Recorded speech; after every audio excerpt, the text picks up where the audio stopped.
좋은 날입니다. 5월 29일 GT 묵상에 함께하신 여러분 환영하고 축복합니다. 오늘은 욥기 19장 21절에서 29절 말씀으로 대속자와 심판장이 되시는 구주에 대한 소망이란 제목으로 하나님 말씀 나누겠습니다. 본문 말씀 먼저 읽어봅니다. 나의 친구야, 너희는 나를 불쌍히 여기다오. 나를 불쌍히 여기다오. 하나님의 손이 나를 치셨구나. 너희가 어찌하여 하나님처럼 나를 박해하느냐? 내 살로도 부족하냐? 나의 말이 곧 기록되었으면, 책에 씌워졌으면, 철필과 납으로 영원히 돌에 새겨졌으면 좋겠노라.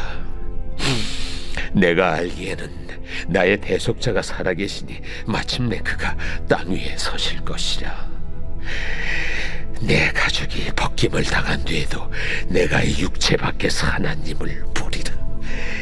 내가 그를 보리니 내 눈으로 그를 보기를 낯선 사람처럼 하지 않을 것이라. 내 마음이 초조하구나. 너희가 만일 이르기를 우리가 그를 어떻게 칠까 하며 또 이르기를 이래 뿌리가 그에게 있다 할진대 너희는 칼을 두려워할지니라. 분노는 칼의 형벌을 불어나니 너희가 심판장이 있는 줄을 알게 되리라.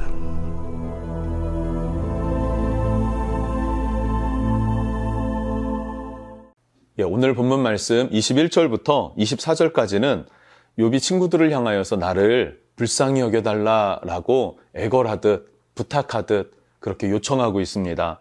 21절 나의 친구야, 굉장히 친밀한 고백의 음성처럼 들립니다. 나의 친구야, 나를 불쌍히 여겨다오, 나를 불쌍히 여겨다오. 하나님의 손이 나를 치셨구나. 나의 친구야, 하나님이 나를 치시고 나를 징계하시는데 너희는 나를 좀 불쌍히 여겨다오, 나를 불쌍히 여겨다오. 두 번이나 반복하며 고백하죠. 나를 불쌍히 여겨다오. 하나님이 나를 치시니 너희만이라도 좀 나를 위로해달라, 내 손 좀 잡아달라 라고 이야기를 합니다. 그러면서 22절에 너희가 어찌하여 하나님처럼 나를 박해하느냐. 그런데 너희는 어떻게 하나님의 편에서 너희도 나를 채찍질하고 너희도 나를 고통스럽게 하느냐, 정죄하느냐라는 거예요.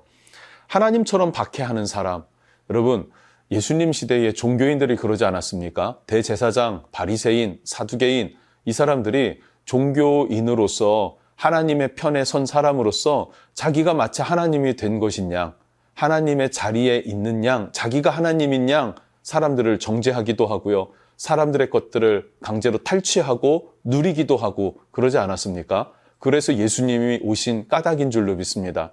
종교인들이 타락해서 하나님의 말씀, 그 복음을 제대로 가르치고 전하지 못하니까 예수님께서 친히 찾아오실 수밖에 없었던 것을 우리는 기억합니다. 이 시대에도 마찬가지죠. 우리가 이 세상을 살아갈 때 특히 저와 같은 목회자 또 여러분 교회의 리더십으로 서 있는 분들이 계신다면 정말 경계해야 될 말씀이라고 생각합니다. 우리는 하나님의 일을 대리자로 한 부분, 일부분을 위임받아서 헌신하고 충성하는 사람들이지 우리가 그 하나님의 자리에 설 수 없다라는 것이죠. 그것은 성도들도 마찬가지입니다. 내가 하나님의 편에서 의롭다, 나는 은혜를 충만히 받았다고 해서 지금 은혜를 받지 못한 것처럼 보여지는 그 사람들을 향하여 정죄하거나 판단하거나 해석한다라고 할 때에 우리는 굉장히 조심스러운 것이고 위험한 것이다라는 것을 이해했으면 좋겠습니다. 욥은 지금 친구들에게 그 서글픈 마음을 고백하는 것입니다. 너희도 어떻게 하나님 편에서 나를 박해하냐라는 것이죠. 그러면서 23절, 24절 나의 말이 곧 기록되었으면 책에 쓰였으면 이라는 거예요. 내 이 속사정을 어디에다가라도 좀 기록해서 썼으면 좋겠다. 24절 철필과 납으로 영원히 돌에 새겨졌으면 좋겠다. 철필로 납으로 돌에 새겨서 후대에 지금 내가 사는 이 시대에는 나를 이해해 줄 사람이 없는데 후대 누군가가 내 고난을, 내 속사정을 알고 동정해 줬으면 좋겠다. 그렇게라도 위로를 받고 싶다라고 욥은 정말로 정직한 자기 자존심을 다 내려놓은 그런 고백을 친구들에게 하고 있습니다. 25절부터 26절입니다. 25절, 26절이 매우 중요하다고 생각하는데요. 25절, 내가 알기에는 나의 대속자가 살아계시니 마침내 그가 땅 위에 서실 것이라. 대속자가 살아계실 것이다 라는 것을 바라보기 시작해요. 고난의 끝자락에서, 절망의 끝자락에서 내 주변의 친구도, 친척도, 친구들도, 내 아내조차도, 내 자녀들조차도 다 떠났다. 다 나를 버렸다. 다 나를 외면한다. 그런데 그 가운데 누구를 바라봅니까? 대속자가 살아계신다라는 것을 바라보게 되었고, 마침내 그가 땅 위에 서실 것이라 라고 고백을 하고 있어요. 이미 앞서서 이 욥이 고백한 것이 무엇이 있습니까? 예수 그리스도에 대해서 자기를 대신해서 죽음을 당해 주실, 그 증언해 주실 그 대속자에 대한 계시가 열리기 시작했고요. 그 다음에 부활의 생명을 얻을 것에 대해서 계시가 열리기 시작했어요. 그리고 그 부활의 소망까지 갔는데 마침내 그가 땅 위에 서실 것이다. 땅 위로 서실 분 누구실까요? 그런데 그는 대속자가 살아계시기 때문에 땅 위에 선다. 즉 부활하신 예수 그리스도께서 재림하실 것이다. 다시 오실 것이다. 이 땅에 강림하셔서 땅 위에 서실 것이다. 실제 주님께서 너희가 본 그대로 내가 올 것이다 라고 말씀하지 않으셨습니까? 그래서 감람산 벳박에라고 불려지는 그곳에서 주님이 구름 타고 올라가셨는데 그대로 주님께서 내려오실 것이다. 강림하실 것이다. 그 땅 위에 서실 것이다 라는 것을 바라보게 되는 거예요. 욥의 고난은 너무나 고통스러워요. 그런데 그 고통과 그 험난한 그 외로움 가운데 무엇을 하나씩 깨닫게 됩니까? 예수 그리스도의 죽으심과 부활하심과 다시 오심을 지금 바라보게 되더라는 것입니다.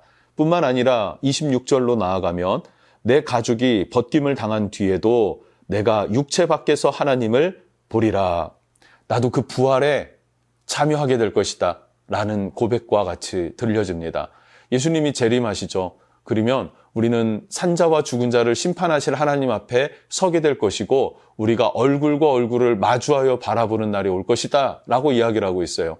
사도 바울은 예수님의 얼굴을 거울 보는 것 같이 희미하나 놋거울이지 않습니까? 놋을 잘 닦아서 얼굴을 비춰봅니다.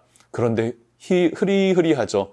선명하지는 않죠. 지금 같은 거울과 같지는 않을 겁니다. 그런데 주님을 어떻게 보게 된다고요? 다시 오실 주님과 함께 얼굴과 얼굴을 마주하여 바라볼 날이 올 것이다.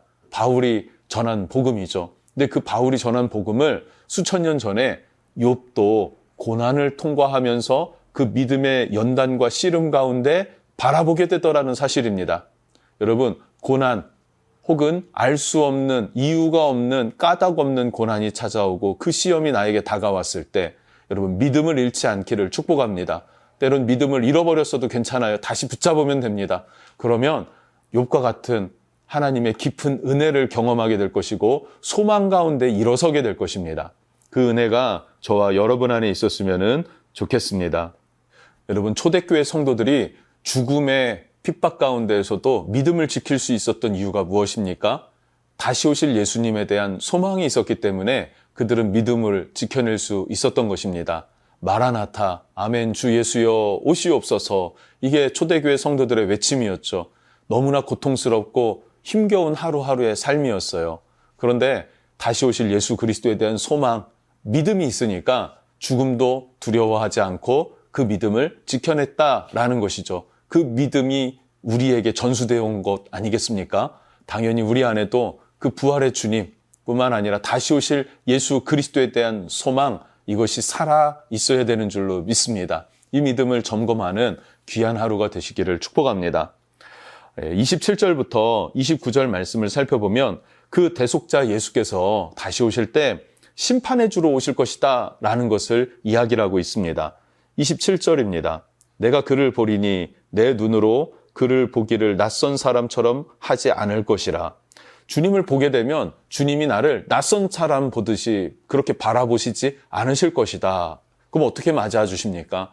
낯선 사람처럼 누구야? 이렇게 보는 게 아니라 우리를 안아주시고 반갑게 맞아주시고 좀 격한 포옹으로 우리와 함께 해주시는 그 주님, 나를 맞아주시는 주님이 되실 것이다 라고 욥은 고백합니다.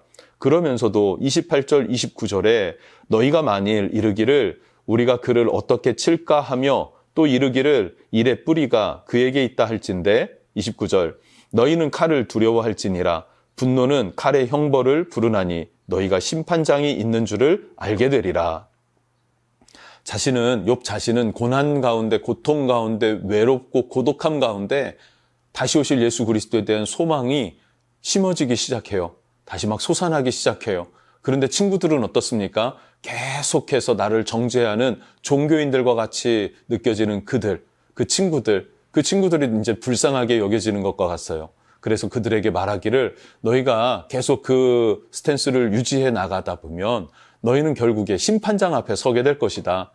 하나님의 심판대 앞에 서게 될 것이다. 그것을 두려워해라. 심판의 칼을 두려워해라. 칼의 형벌을 두려워해라. 그리고 자중해라. 라고 충고해주고 있습니다. 여러분, 고난이 꼭 나쁘지만은 않은 것 아닙니까? 예수님을 안 믿고 그리고 이 땅을 나는 그냥 이렇게 살아갈래. 그런 고난 없어도 돼. 라고 생각할지는 모르지만 그렇다고 해서 고난이 안 올까요? 아닙니다. 예수를 믿든 믿지 않든 고난은 찾아옵니다. 그러나 그 고난 가운데에서도 욥과 같이 까닭없는 고난이 찾아올지라도 믿음은 그 고난을 이기게 해주고 소망을 준다는 사실을 여러분 기억하시기를 바랍니다. 그래서 믿음으로 인내하고 승리하는 것, 그것이 우리를 향한 하나님의 뜻인 줄로 믿습니다. 기도하겠습니다. 하나님, 우리가 고난 중에도 예수 그리스도에 대한 소망으로 말미암아 그것을 믿음으로 말미암아 인내하고 이겨내는 자 될 수 있도록 축복해 주십시오. 예수님, 내 죄를 씻으신 주님이 되어 주십니다. 그 주님이 내 죄를 씻기 위해 십자가의 죽으심으로 나를 살리셨고 또 그 주님이 부활의 영광 가운데 우리를 참여시켜 주실 뿐만 아니라 이 땅에 다시 오셔서 그 주님과 얼굴과 얼굴을 맞이하여 볼 수 있는 그날을 약속하셨습니다. 우리는 그 약속을 믿고 기다립니다. 주님, 찾아와 주시고 인도해 주시고 우리를 영원한 안식으로 이끌어 주시옵소서. 이 소망을 가지고 이 땅을 살아내고 이겨내고 사명 감당하는 믿음의 성도들 되게 해 주십시오. 예수님 이름으로 기도합니다. 아멘.